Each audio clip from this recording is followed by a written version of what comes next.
I've been waiting a long time to make this video, my friends, but the time has come. Execute video about Major Partagaz. That's right, we're going to be focusing on one of the most fascinating characters in all of Andor, and one of the most misunderstood scenes from the Season 2 finale. You see, Partagaz was about to face a fate worse than death, so he opted to go out on his own terms. It makes sense, but there's something everyone's getting wrong. Knowing he had failed and what was coming to him, he listened to Nemik's manifesto, and some fans seem to think this was an act of rebellion. The message was getting through to him. This theory couldn't be further from the truth, because to Partagaz, rebellion was a disease. He tried to snuff it out, he tried to stop it. But in his final moments, he realizes the Empire is fighting a losing battle. The rebellion's already spread, the disease has already spread, and there was no stopping it. But I want to dive deeper into the psyche of Partagaz, why he made that final choice, and what was waiting for him had he let himself be arrested. It seems like it'd be a straightforward answer, the same fate as Dedra Meero, being imprisoned and forgotten. But I want to provide you a more tantalizing what if. So let's dive into it. When we're talking about the fates of the villains in this show, we need to remember a very simple principle. There is no justice in the Empire, no reward for loyalty, and no room for mistakes. It doesn't matter if you're a rebel spy or the most devoted Palpatine loyalist. It doesn't matter your rank. It doesn't matter your previous achievements. It doesn't matter what insignia plaque you wear on your chest. If you mess up, you're dealt with, and that's the end of it. Palpatine required perfection. And even then, everyone who worked for him was a disposable cog.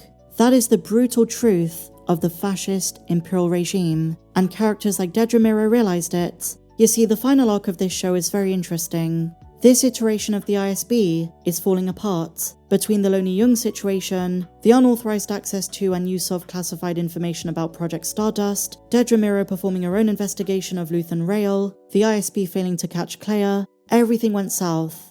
And as Krennic warned in his final words to Partagaz, he can't protect him from fallout. The entire mission on Coruscant was a disaster. The mismanagement sealed his fate. And it's insane to think you feel the threat of Palpatine looming over this show, but he never makes a single appearance.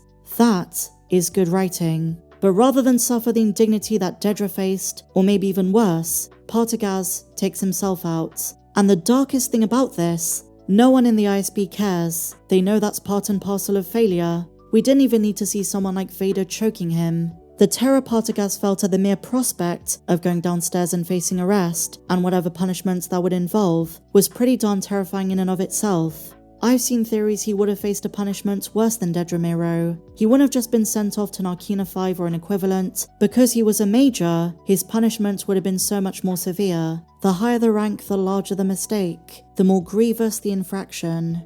And I think Lagret knew it. When he tells Partagaz they're ready for him, and Partagaz replies he needs a minute, I think Lagret expects what's coming. He expects Partagaz to make the choice himself. Because even though Andor only shows us a few punishments, the Empire in both canon and legends was pretty creative when it came to punishing Imperials who failed the Emperor. Aside from force choking, electrocution, and imprisonment, we're talking about some really dark stuff. The lucky ones were killed, some were tortured, and others were used as test subjects as part of Palpatine's experiments, be they for cloning, Sith alchemy, or otherwise. Like I said, probably a fate worse than death. And the thing about Partagaz is even if he was let off with a demotion or a prison sentence, because he was on the more radical side of Imperial ideology, I feel that shame would have been worse to him than death. He really believed in the cause. I mean, just think about the way he describes his work in Season 1. In his eyes, the ISB wasn't a security bureau, it was a healthcare provider, treating the sickness that is rebellion. And the longer we wait to identify the disorder, the harder it is to treat. And in his final moments, when he's listening to Nemik's manifesto, he realizes, as the so-called healthcare provider, he failed. The disease has spread.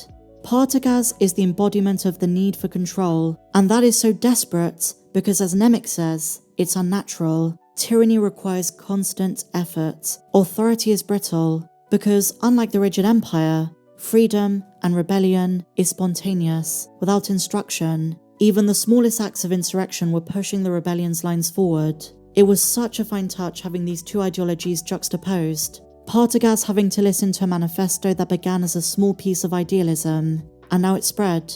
The rebellion lives. So to an extent, it was more than just the punishment that Partagaz feared. It was more that everything he worked for was falling apart around him. And you want to know a fun fact? Partagaz wasn't the only one who nearly faced a darker fate. In the novel Thrawn Treason, which is set during Star Wars Rebels Season 4, Palpatine summoned Grand Admiral Thrawn back to Coruscant for a quote, long talk. Palpatine began viewing the Chiss with contempt, and he was certain to kill him. But because of the confrontation between Thrawn and Ezra Bridger, and them being launched into hyperspace by the Purgle to Peridia, Thrawn inadvertently evaded execution. It's a very interesting little known fact, but who knows what would have happened to Partagaz. Either way, this would have been the last of him.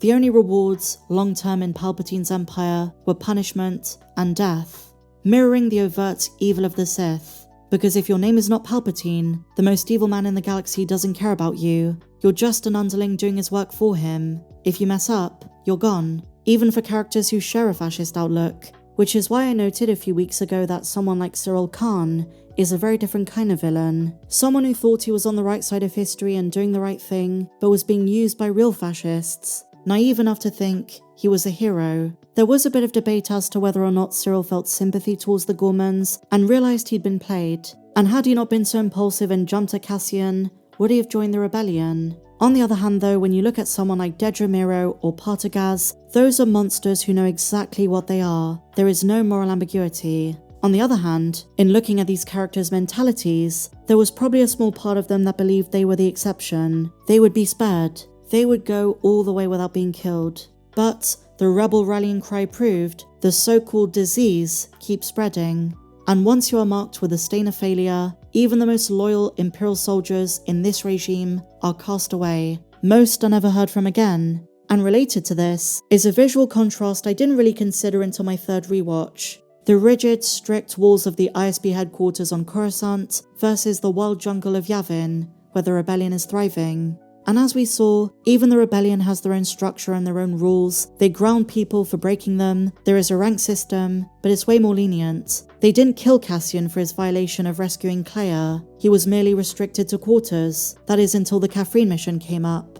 That's extremely different to the way the Emperor handles things. One misstep, one act of imperfection, and you're finished. There is no justice, no pleading, and zero mercy. Oppression is the mask of fear.